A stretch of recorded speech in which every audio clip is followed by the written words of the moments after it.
Hey guys, Gotcha Neko here, and today is gonna be a special video because we're gonna be talking about support card tier list. Now, I know that we're still in the global side of the Uma Musume, and there's not a lot of support cards yet, I would say, that are particularly like great or exceptional.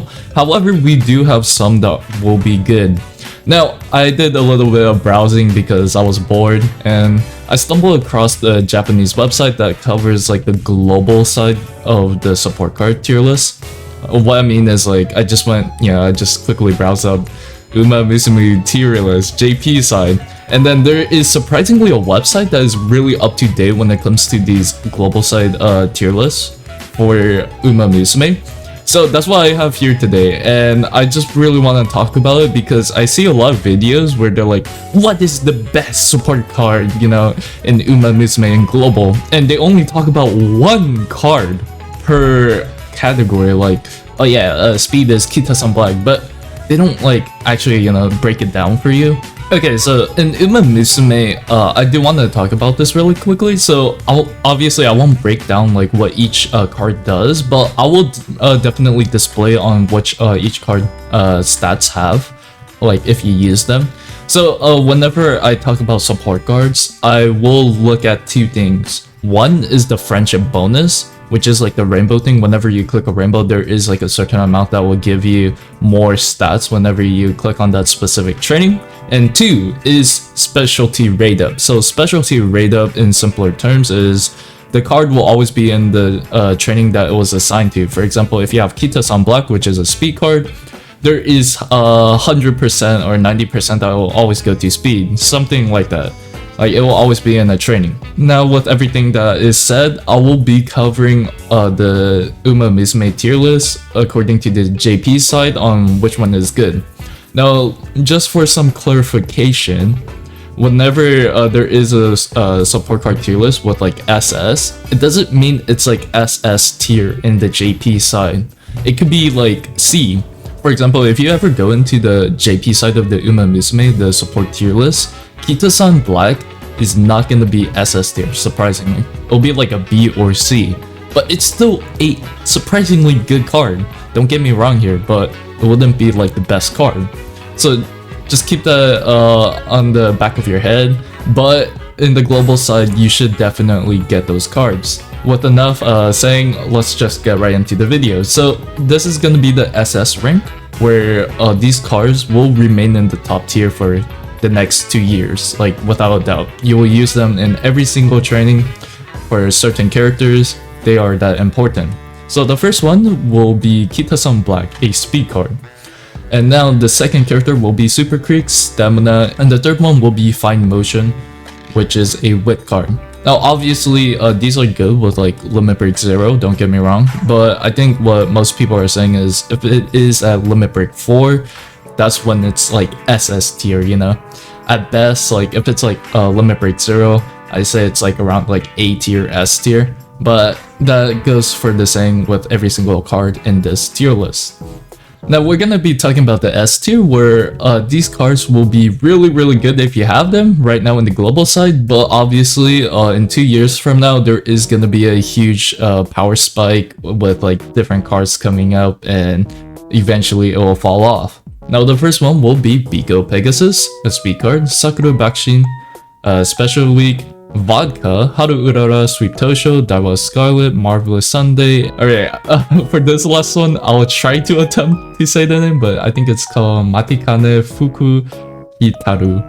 Oh my god, that is a hard name to say. Anyways, let's talk about A tier, where it's pretty situational. Like, what I mean is like, it could be either from the training event that you need, or it could be from just general use. You just don't have any of those SS card or S cards, so you need to find a replacement for it. Now obviously, if you have like a Limit Break 4 of the A tier, that is still better than the S tier Limit Break 2 or 1. So just keep that in mind.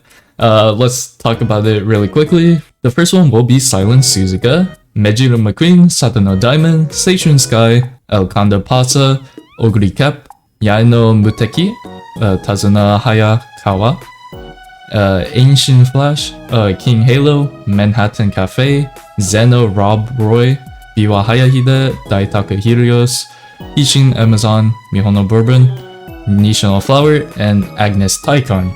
Now, for the B tier, this won't be as good. What I mean is, it's probably lacking in a specialty rate up or friendship bonuses, or it could be lacking in something, you know, pretty important, right? So the B tier, we're gonna quickly talk about it. So, first one is National Flower, Tokai Teo, Twin Turbo, Smart Falcon, Winning Ticket, Grass Wonder, Ines Fusion, Matikane Tannheiser, and Special Week, Winning Ticket, Narita Taishin, Mayono Top Gun, Major Orion, Aoi Kiryuin. Now, these cards, as I mentioned, are usable if you don't have any of the tier A or above. Obviously, if it is like Limit Break 4, it is, yeah, you could still use them.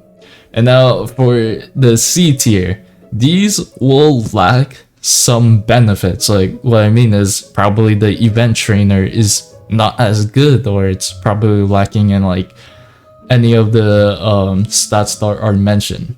Now, let's talk about the first one. The first one will be Rice Shower, Meijuro Palmer, Yukino Bijin, Air Groove, Meshi Doto, Yukino Bijin, Fuji Kiseki, Ikono Dictus, Meijuro Dauber, and Nice Nature. Now for the D tier, this one's gonna be like, I don't know, like it's like hardly used in most situations, but if you're like severely lacking in like cards, like you're starting out, I guess you can use this. Now for the first one will be Go City with Go Ship, and Tamamo Cross, Agnes Digital, and Nice Nature. And the worst card, the weakest support card, is Air Sharker. Now, this is what the website says, like for, you know, all scenarios evaluation baseline. So in the website, they said SS tier, it will remain top tier for the next 2 years, still viable on JP 4th anniversary. So basically like 4 years from now. And it fits in, you know, best builds. Basically, it could be like meta building, it'll still be in there. S will be like, it's useful in situational stuff in the future. However, it would like act like a B tier in the JP side. Now A is, you know, it's very situational. That's probably lacking in like some aspects, like maybe you're not getting enough hints, not enough bonuses, or the, you know, the boat or the meter is like really low, so it's like kind of hard to proc it. And then B, C, D, E, I don't think I need to explain it. They're just, you know, if you don't have the card for SS or S or A, then this is your best option with a Limit Break 4, obviously. If you guys find this video helpful, please subscribe. We just hit 60 subs, which is incredible, amazing. So if we could get like, I don't know, 70 subs maybe, just break that record. That will mean everything to me. And this website is, you know, I believe they keep up with the weekly updates or whatever. So if you do want to come across this website, you could. And that's pretty much it. Hope you guys enjoyed the video, and if you do, bye bye.